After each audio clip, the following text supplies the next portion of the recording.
Welcome to Muslims and Mental Health with Sister Heather, a groundbreaking program looking at mental health issues through the biopsychosocial spiritual paradigm. Welcome to another episode of Muslims and Mental Health.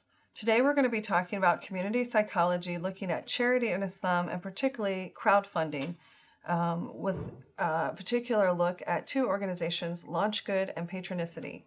I'll be joined by guest Chris Blauvelt, who I'll introduce momentarily. But first, I want to mention that we are very close to the beginning of Ramadan, and part of Ramadan is an emphasis on charity. And charity in Islam consists of many different forms, but the one we're going to focus on today is particularly crowdfunding. This is a relatively new concept for people, and so I'm happy to have an expert on crowdfunding joining me today, Chris Blauvelt.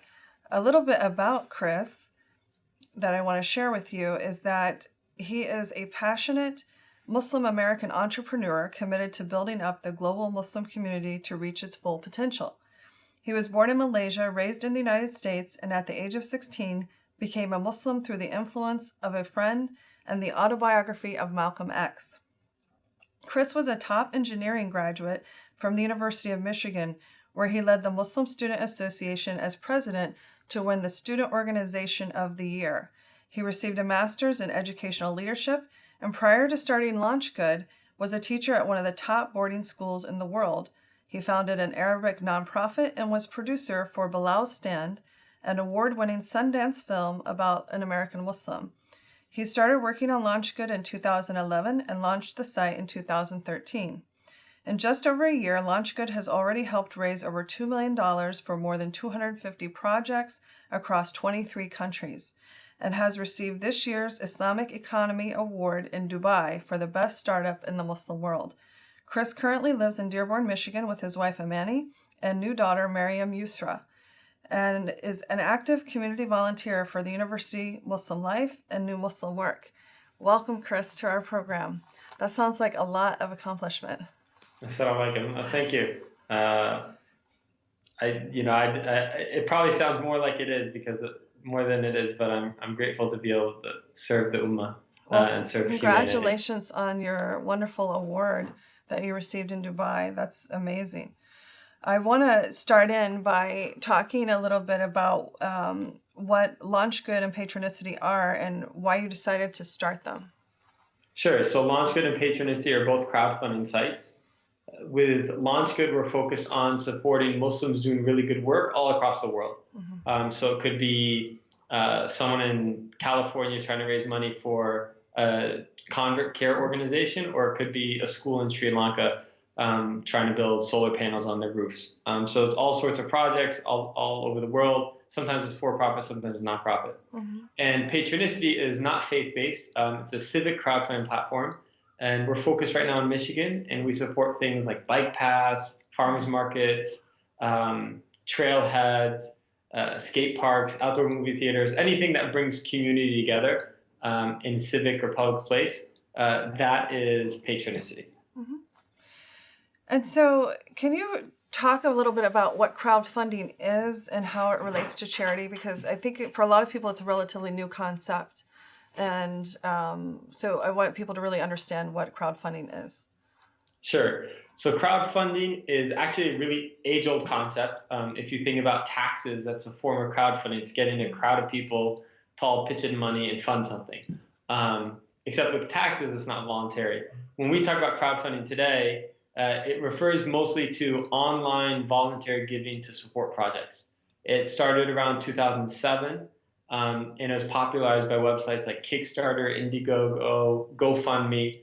And the idea is that someone goes to one of these websites, creates a project with a very specific, tangible goal. Mm-hmm. For example, I need $5,000 to make a movie.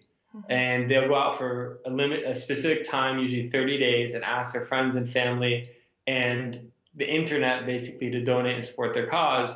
And if the community deems it worthy enough and pitches in, inshallah, they raise the money and they get their project funded. Mm-hmm. And why did you decide to start Launchgood and Patronicity? I know you talked about their purpose and what they do, but why did you decide to start them? So initially, I was a film producer in one of my former lives, and in 2010, I was fortunate to be a part of a team that had produced a film that went to Sundance Film Festival called Bilal's Stand. And as anyone who's worked with artists or creative people before, you know, you're always in need of money. You can't afford to do anything really. And so we had this great movie and we wanted to get it out, but we needed about $20,000 more to actually be able to release it as DVDs and such. And so a friend of ours from New York suggested we check out this site called Kickstarter, which was new back then. Now it's the world's largest crowdfunding site. And I was very fortunate to be one of the first Muslims into Kickstarter. And into crowdfunding. And through that experience, I found a tool that is very powerful, not in just terms of getting access to money for people who traditionally don't have it, but actually changing the way our community works and creating an ecosystem. And Kickstarter, again, is a great example. I'll probably reference it many times through this conversation. Mm-hmm. Before Kickstarter and similar sites existed, if you were a film producer or a musician, it's very hard to raise money. Mm-hmm. You know, 10 years later, it's the absolute norm now to do crowdfunding if you are a creative. And we probably all have friends, I know you have friends who have raised money for their films and other projects through crowdfunding.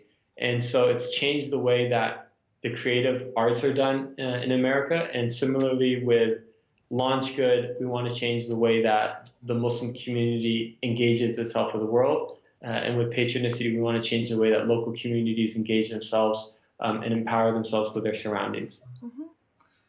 Great. So who is involved with Launchgood and Patronicity, and how do they both engage people locally, nationally, and globally? I know you touched a little bit on this already, but I'd like you to expand on that, and also where are they currently located? Sure. So both businesses are based here in Detroit, Michigan. The Patronicity team and Launchgood team are separate. The Launchgood team, I have co-founders Amani Kalawi, who is a operations expert. So she makes sure everything operates on a day-to-day basis. And then Omar Hamid, and he's our Johnny Ive, if you know, the designer for Apple. So he's our designer. He's very brilliant, very talented. And then I'm more of the big ideas guy. And so the three of us run Launchgood, and along with that, we have 4 fellows. 3 of those 4 fellows are college graduates. So they're more than just interns. They're people that are really committed to this, and they primarily manage projects, do outreach, and they're spread out a little bit. So 2 of them are here in Michigan, one's in DC, and one is in Atlanta. The great thing about being a virtual business is that you can have employees virtually, and you can reach out to people as easily as Australia as you can in your backyard. So that's the Launchgood team. And Patronicity is a smaller team. It's led by a young man, his name is Ibrahim Barachia, a great young entrepreneur here in Detroit. We also have Mihaela Clayton, who's part of that team. And then we have 2 developers, both named Ryan, which is, I guess, easy and confusing at the same time. And they build the technology for both sites, in fact. Okay. And what are the current initiatives that Launchgood and Patronicity have going on? So maybe for the brevity of time, I can focus a little more on Launchgood, although I'll mention Patronicity as well. Launchgood, we try to support a real big diversity of projects. So if you go to our site, it's hard to say there's like one type of project or another. You'll see projects for $800 and you'll see projects for $80,000. And sometimes it's a nonprofit, sometimes an entrepreneur, sometimes it's just a student who wants to travel abroad and study Arabic. So it's really all over the place. The big initiative now that we have with Launchgood is a campaign called Good Will Prevail. Mm-hmm. And Good Prevail is not one specific project. It's actually a challenge, a Ramadan challenge. And we're challenging the community to commit themselves to donating every single day to a project on Launchgood. And for those that sign up, we'll send them email straight to their inbox with a suggested project that's chosen by the crowd. And our goal is to get 500 people to sign up. Mm-hmm. So we just announced it. 100 people have already signed up, which is really awesome. I know you're one of them. I don't know if you want me to call you out, but really excited about that because we see that as an opportunity to teach the community how powerful we are when we collaborate and work together. And so that will be a fun little Ramadan exercise, inshallah. And within Patronicity, we have a really cool partnership with the state of Michigan where they match all the dollars raised for civic projects. So if there's a skate park in Marquette, Michigan can raise $10,000, the state of Michigan will match it with additional $10,000. Oh, that's and wonderful. So yeah, it's been a huge boost. Alhamdulillah, we've helped raise, along with the state of Michigan, over $1 million for projects in the state now. And it's been just this big win for communities, which is really nice. So I want to circle back to your Launchgood project for Ramadan and talk a little bit more about that. If you could expand for our audience purposes a little bit about the significance of Ramadan and charity, specifically how giving people are during Ramadan. Because I think for the broader community, they may not be aware of the implications of Ramadan and charity. So if you were to look at Launchgood and how much money it helps raise on a monthly basis, it's kind of like this, and then like Ramadan hits and it's a spike, right? So it's very much like Christmas for the retail industry in America. People are, alhamdulillah, thank God, extremely generous. We know that's a big part of Ramadan. The Prophet, peace be upon him, said, the best of charity is that given in Ramadan. And he is also described as the most generous of people. And in Ramadan, he was especially generous, like a wind that would deliver life-generating rain. And so Ramadan is culturally and religiously very important in the Muslim community with regards to charity. And that's part of why we're doing this campaign now. Obviously, it's easier to get people to sign up. And the other part of that is we just have so many awesome projects. It always amazes me. Like, I wish I could just personally fund everything that came on Launchgood, because really it's amazing individuals doing work all across the world. And we want to raise the level of exposure and awareness that, there are really people working hard out there to change the world. I think a lot of times as Muslims, we start to get a little bit depressed and feel a little bit disempowered, like victims of our circumstances, that, oh, there's Pamela Geller doing her cartoon thing and this biker gang in Phoenix protesting this mosque. And like, we get critiqued, like, what are we doing as a community? Why aren't we, tackling extremism, addressing this and addressing that? But the reality is there are so many Muslims doing good work, way, way more than the few that give Islam a bad name. And our solution to Launchgood is, rather than be defensive and talk about, oh, Islam's not this and Islam's not that, we just show people this is what Islam is. Islam is building schools. Islam is developing healthy educational apps for kids. Islam is providing support to elderly people at the end of their life. And I feel very blessed to be part of Launchgood, and we get to see and support all these people on a daily basis. Yeah, I have to say, I thought the good will prevail idea was so clever, because every time I see it, I think God will prevail. I somehow switch the word in my mind, but it is good. It will prevail. Yeah, so I think I've made that typo multiple times. And really the credit goes to the mother of Abdul Rahman Peter Kessig, who was a young man from Indiana who had gone to Syria to help the people of Syria with the humanitarian aid. And because he was American, he was captured by ISIS. And even though he had willingly become Muslim, really embraced the faith, ISIS didn't care. They beheaded him, which really shows you what's going on over there. Is they may say it's a religious thing, but it's really political. Obviously, we, as you and I, both are converts. No, you can't. What right do you have to kill someone that became Muslim? And what amazed me about that, so his parents at his dedication at the church, they said, what was it that they said? Our hearts are battered, but they will mend. The world is broken, but it will be healed in the end, and good will prevail, as the one God of many names will prevail. And it's such a profound statement. And when we were working with them, initially we referred to their son as Peter Abdurrahman Kessig. I know my parents would much prefer that I'd be referred as Chris Blauvelt, because that's the name they gave me. And to my amazement, his parents were adamant that we refer to him as Abdul Rahman Peter Keswick, because he wanted to be referred to as Abdul Rahman, and that was his choice. And they did actually a lot of research on Islam after he converted and after he was captured. And despite the horrible name that ISIS gives to Islam, they weren't influenced by that, and they were able to see the true beauty of Islam as it is.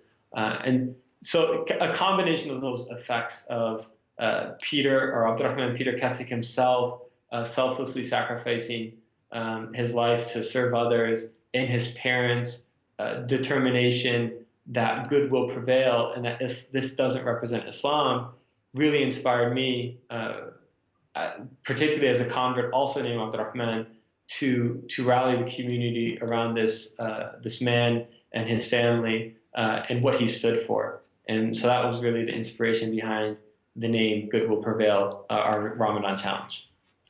That's such a touching story. Right now I need to take a break for our sponsor, but we'll be right back.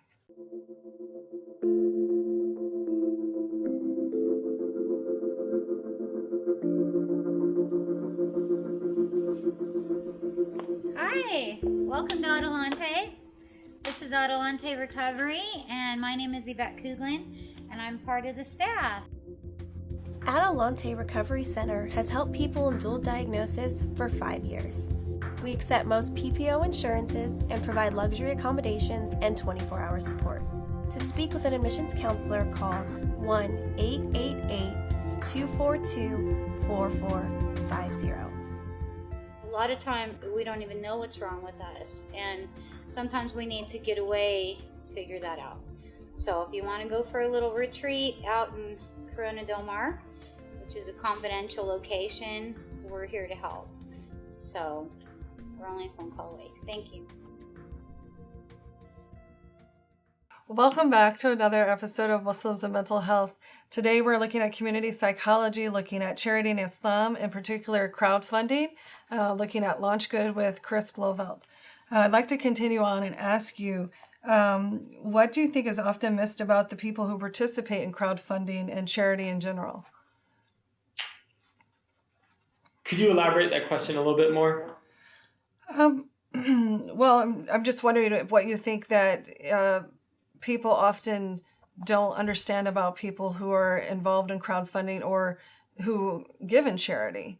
Well, I think one aspect that's overlooked in charity and crowdfunding is people expect that it's rich people doing this. And I think studies have shown over and over again that the most charitable and generous people are those with kind of the least to give, especially definitely as a percentage of their wealth.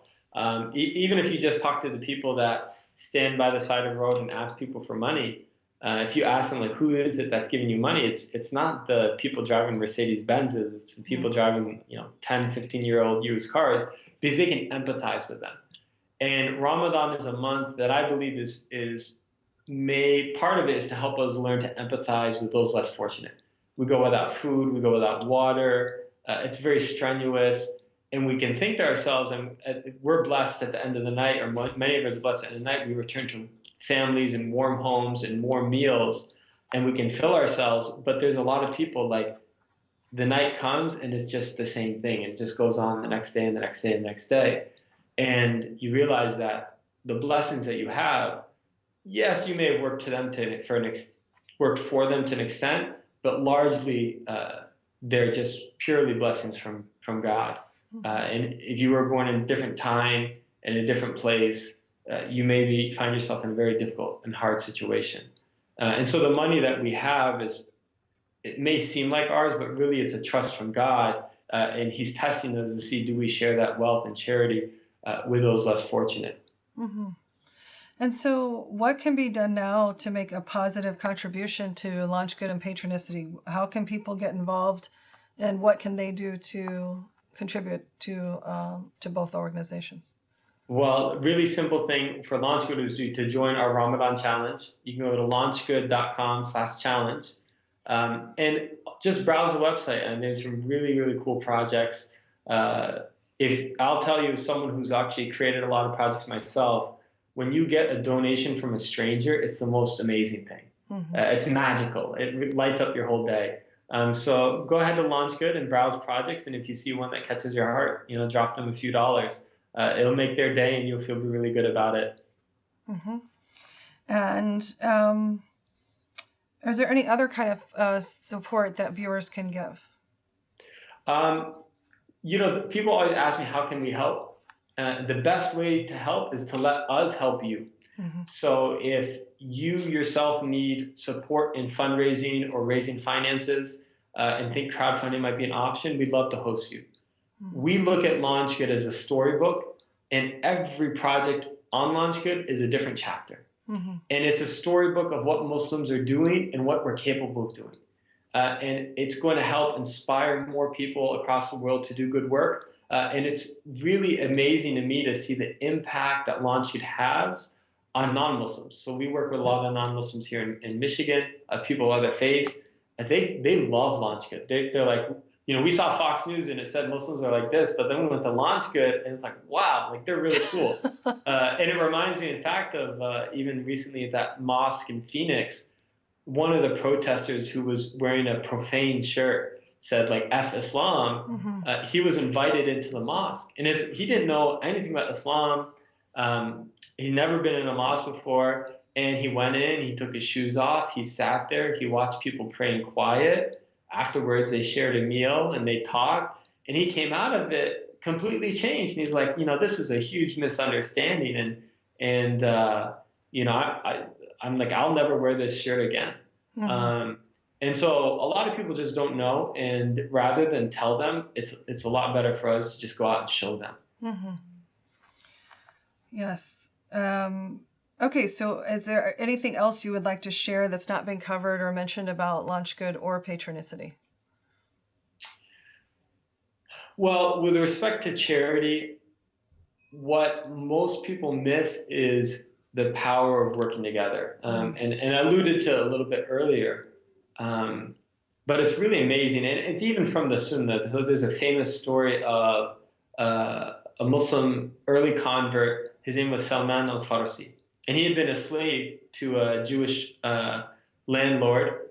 And he really wanted his freedom so he could spend time with the Prophet and spend time with the community.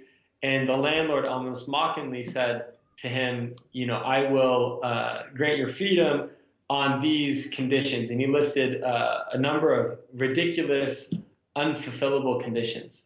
And Salman, being quite depressed, came back to the mosque of the Prophet, and he was too embarrassed to tell anything to the Prophet. And the Prophet, though, came to him and said, Salman, what did he say? Like, what is the price of your freedom? And he told him, the prices, and one of them was to plant a grove of 300 palm trees that would be producing fruit. And anyone that has worked in gardening or with fruit trees, especially palm trees, knows that takes decades. Even if you have the resources to buy and plant 300 palm trees, it'll take decades for them to fruit. And the Prophet gathered the whole community in the mosque, and he asked, who can give 10 palm trees? Who can give 5? Who can give 3? We see this as fundraising, and sometimes we get annoyed, but we have to remember something. This is actually how the Prophet did it, peace be upon him. And everyone contributed something. They contributed something. And then the Prophet told them, bring your palm trees and come to this field. And then he said, dig the holes and put the trees next to the holes, but let me be the one who plants them. And the Prophet, peace be upon him, planted all the trees with his own hands, and miraculously, of course, the trees grew very quickly and produced their dates, and Salman was allowed to be free. And so I think sometimes right now as a community, we're getting a little bit too reliant on the big donors. We're expecting Dr. So-and-so to cut $10,000 checks for everything. But if we all just chip in a little bit, we can do this ourselves. We don't have to rely on one or two people if we work together as a community. And that goes beyond crowdfunding, but that's my expertise. And obviously crowdfunding is one of many ways that proves that when we work together, we all benefit. Yeah, I agree. So I want to transition now and ask you a few fun questions. Please. Who is your Muslim hero, if you have one, and why? So the obvious answer would be the Prophet Muhammad, peace be upon him, and I'm not going to say that one because that's everyone would say that. For me, probably Malcolm X is my hero. He had a profound influence on me as someone who became Muslim in large part because of reading his autobiography. And he's also somebody that relentlessly stood for what he believed to be true. And it didn't matter whether it was in his benefit or in his detriment. Like he sided with the truth, and he ended up building a legacy that lived way beyond his years. And that's always driven to me to think about what type of legacy am I going to leave behind, even if it's not known to people. I don't need to have like the autobiography of Chris Blauvelt written. But I do want to be able to return to Allah subhanahu wa ta'ala and return to the Prophet Muhammad, peace be upon him, and say, like, this is what I did. Like, I really tried my best, and this is what I did. And I think Brother Malcolm did that. And so he's my Muslim hero. Okay. And what is your favorite concept in Islam and why? Oh, my favorite concept in Islam. Again, I'm going to have to pass on Tawheed because that's like something's wrong with me maybe if I don't say that. The idea of mercy has always been, I think, my favorite one. Even my name, I remember when I became Muslim, it was at a time pre 9/11 where it was kind of assumed that everyone would choose a Muslim name. And I have a very close friend, Michael Dan, who had chosen the name Abdullah. And I read a hadith that said the two most beloved names to Allah are Abdullah, the servant of Allah, and Abdurrahman, the servant of the most merciful. And since he had Abdullah, I said, well, I better choose Abdurrahman, the servant of the most merciful. And honestly, I don't think I was that full of mercy and compassion when I became Muslim. I was a 16-year-old teenager. But because I had chosen that name, it's always pushed me to try to live up to that name. And when you see the many narrations of the Prophet and the verses of the Quran that talk about the mercy of Allah, it's so beautiful and so overwhelming. And I know Dr. Omar Farouk Abdullah, may Allah preserve him, he talks about mercy is the most predominant name and quality of Allah subhanahu wa ta'ala. And I think we forget that. I mean, when we talk about more, like if you ask people at faith groups, they have different stereotypes of the faith groups. And some of them positive, some of them negative. Like if you look at Mormons, if you ask someone like, what's the first thing that pops in your mind when you think of a Mormon? For many people, it's like good character. Like they think of a Mormon, they think about someone with good character, someone very stable. And if you say Muslim, they don't think about mercy. But that's actually how Allah described the Prophet, Rahmatul lil Alameen. Like Allah made the Prophet Muhammad a mercy to mankind. And I would love to see our community be known by the label of merciful. Like when people think of Muslims, they think of merciful. And unfortunately, with all the geopolitics happening in the world, in the Muslim world, we are known not by mercy, but by its opposite of harshness, of vileness, of cruelty. And so, but still, for me, as a long answer to your question, mercy is the aspect of Islam I appreciate most. And so the last question I have for you is, what is your favorite word and why? My favorite word in English or in Arabic or any language? Any language you want to choose. Just if you're going to use another one, just translate it. So. Well, that's a tough one. That's on the spot. I think that you probably had that in the preview questions. I didn't even look at it. My favorite word. Perhaps Amani. Yeah, there you go. My wife's name, Amani. Well, actually, I have a good word. It's my daughter's middle name, which is Yusra. Yusra means ease. And in the Quran, Allah says, "Innamal usri yusra." With every difficulty, there's ease. And I found that to be very true in my life, especially as an entrepreneur. You have to live that, I think, more apparently than others. And it's a reminder that Allah wants ease for us. There's another verse of Quran. Allah doesn't want hardship, rather He wants ease for you. And so as life gets difficult, there's always a point where it gets easy again. So it's a nice word. It's also the name of my daughter, Yusra. So I'll take Yusra as my word of the day. That's a beautiful way to end this. I want to thank you so much for your time and joining us today and explaining crowdfunding and Launchgood and Patronicity. I hope that people will take the time and go to the site and check it out. But at this time, I need to conclude this episode of Muslims and Mental Health. Thank you for joining us today. We appreciate any of your questions, your comments, your feedback. You can reach us at nafshealertherapy@gmail.com. That's NAFSHEALER therapy@gmail.com. Thank you.